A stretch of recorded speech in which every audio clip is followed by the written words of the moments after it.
spending years watching your favorite cartoons, reading your favorite comics, watching legendary heroes save the day over and over and over, do you think you could actually put all of that knowledge to good use if a zombie apocalypse, for example, happened to break out? Well, the four friends at the center of tonight's film are going to get their chance to show if they could. Tonight in Movie Reviews, we are talking ZombieCon Volume 1.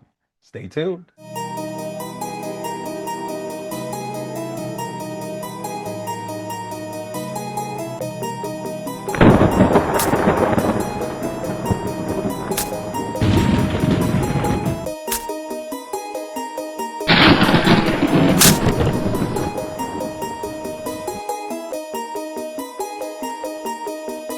What's going on, scary movie people? Welcome to the show. I appreciate you tuning in for another brand new review.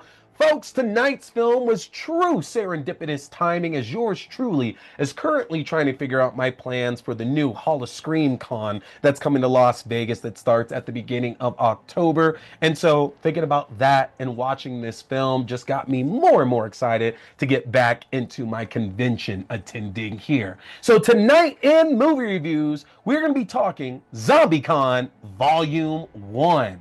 Now, before we jump on into things here, just want to let you know that this is available at a number of digital outlets for you to rent or purchase, but you can also head over to Tubi where it's available for you to watch for free, albeit with ads. Let's keep those ads there. Tubi should always be free. Just want to put that out there. But if you're a person who doesn't like spoilers, go check the film out here first, then come on back and catch the rest of this review. And of course, make sure to smash that subscribe button, hit that follow no matter where you are tuning in to catch this, y'all. We got a lot of other great horror reviews on the channel for you to check out right now. It is still movies week. We got a special treat for you here to end the week off with Leprechaun 4 in space. So again, hit that follow button, smash that subscribe button so you can stay on top of all your horror goodness. Now, it's time for opening day of the con, so let's talk some ZombieCon Volume 1. Dressed up in cosplay costumes, four best friends get their chance to slash their way through a zombie-infested Los Angeles using the various skills of the characters that they've idolized for years in order to save a loved one. But before all is said and done, they'll have to take a hard look at their friendship and mend some bridges if they're to survive the apocalypse. And there it is, y'all. That is ZombieCon Volume 1. Now, like I said, it was serendipitous timing because I'm looking at a convention in Las Vegas that I'm going to this fall. But honestly, y'all, I spent a good chunk of my life recently working in the convention scene. 10 years plus, I worked at a lot of local conventions that were here. And quite honestly, the one thing that stood out to me above the celebrity guests, between all the great merchandise that you could buy, all the madness that we see at conventions, were the cosplayers, just because there's nobody else like them, honestly. When you see the craftsmanship and the hard work that they are putting in to these outfits that they're wearing, every little attention to detail, it's just astonishing. And to go a step further than that, it was always the coolest thing in the world to see a group of cosplayers together, because in almost every case, these were really, really good friends who had basically landed on an idea together, and very likely they had been helping each other up in bits and pieces leading up to the con to make sure everybody is just looking their best and embodying whatever group they're dressed up as. Power Rangers, Z Fighters, Avengers, it doesn't matter.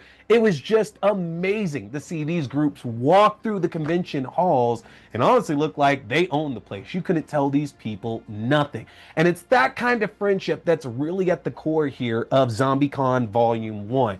Co-writers of this one, Aaron Anya, Manny Luke, Kyle Valet, who also directs the film as well. Yeah, of course, they give us the zombie action, but they don't forget that if we're focused on a group of cosplayers, we really need to talk a little bit more about their inner workings, because we're going to get the zombie fights. That's going to happen no matter what there. But what about when there aren't zombies on screen? Is there enough to keep that movie moving? And honestly, I truly believe there is, just due to the strong friend union that's presented in this. Rocket's Rockets, that consists of Rocket, played by Manny Luke, Claire, played by Aaron Anya, Javier, played by Christian Casillas, and Punky, played by Punky Johnson, have fantastic chemistry in this film. It's the main reason why this movie works so well, because quite honestly, I feel that it really represents an honest to God friend group that you've been a part of or you've seen at some point in your life. Specifically, one of the inciting incidents of everything in the film itself, after Rockets win a cosplay contest dressing up as the Guardians of the Galaxy, they end up having a pretty terrible incident with a gang of assholes who destroy their winning trophy, and this leaves Rocket in a bit of an asshole-ish funk.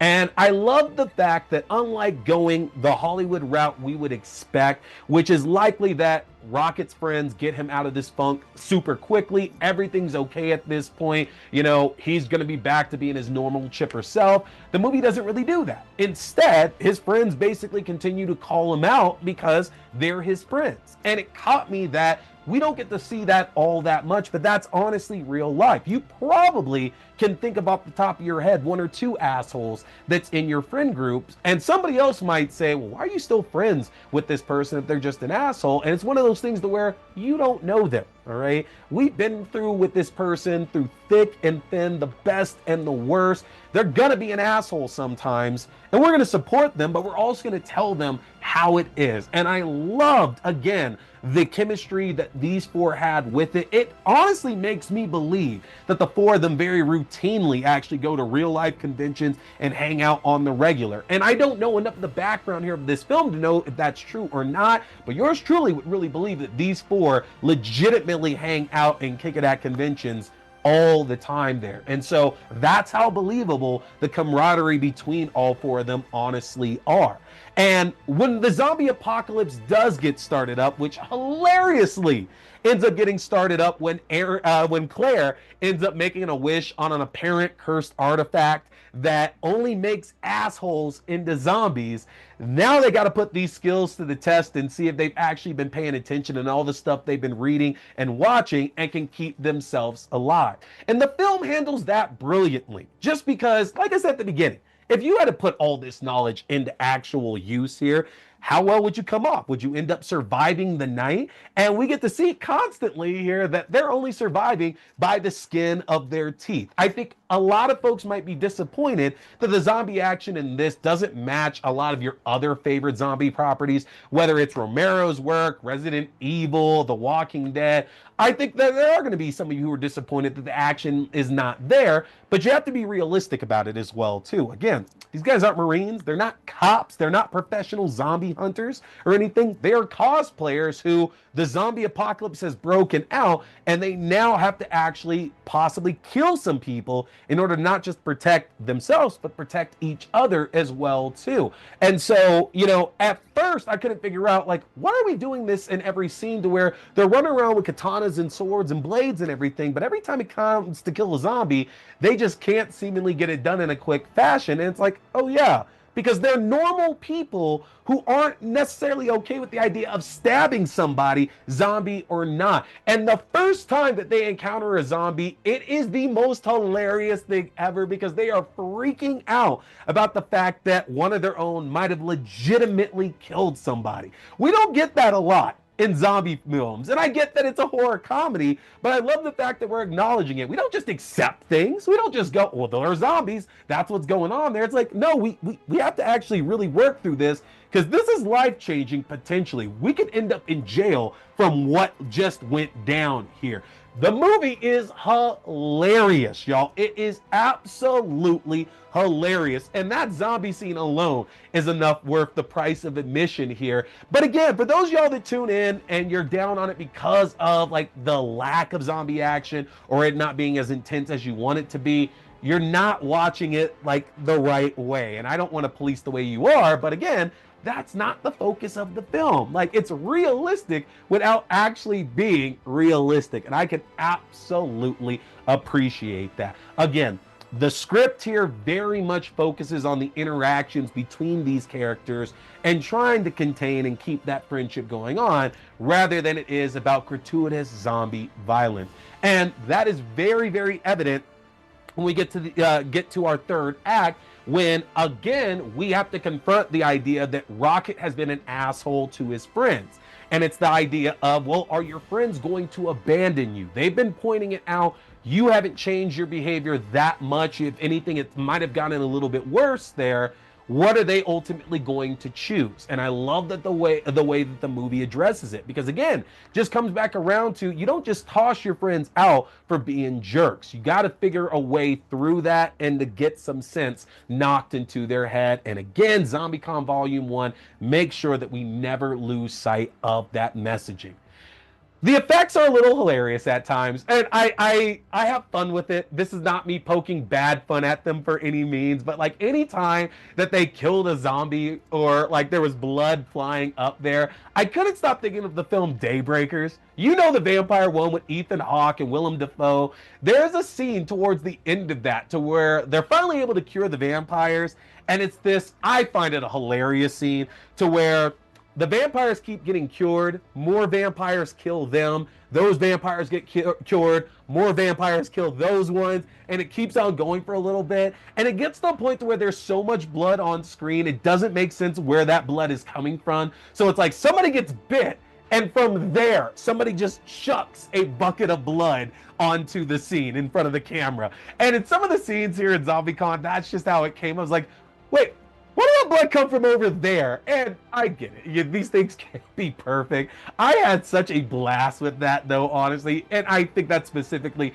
because I've seen the film Daybreakers. But y'all, this is not a big budget horror film here. So again, you got to temper and check those expectations, honestly. Be realistic about what you're expecting out of this. Now, the great thing here is that this is primed for a franchise. The name Volume 1, which gets stamped on it at the end of the film, very much makes it clear that they're looking to build a franchise out of this. And to be quite honest, based on the way that the zombies were like brought up in this one, I actually wouldn't be surprised if they might change it to a different monster in the next one. Like if it didn't end up becoming about vampires or werewolves, and maybe that's me projecting, but it's just with the whole idea of them being cosplayers and being in the convention scene, it seems like it would be too contained to just leave it being zombies. But if that is the case, at that point, do you then accelerate the characters? Do you level them up to be like, all right, we survived our first zombie apocalypse.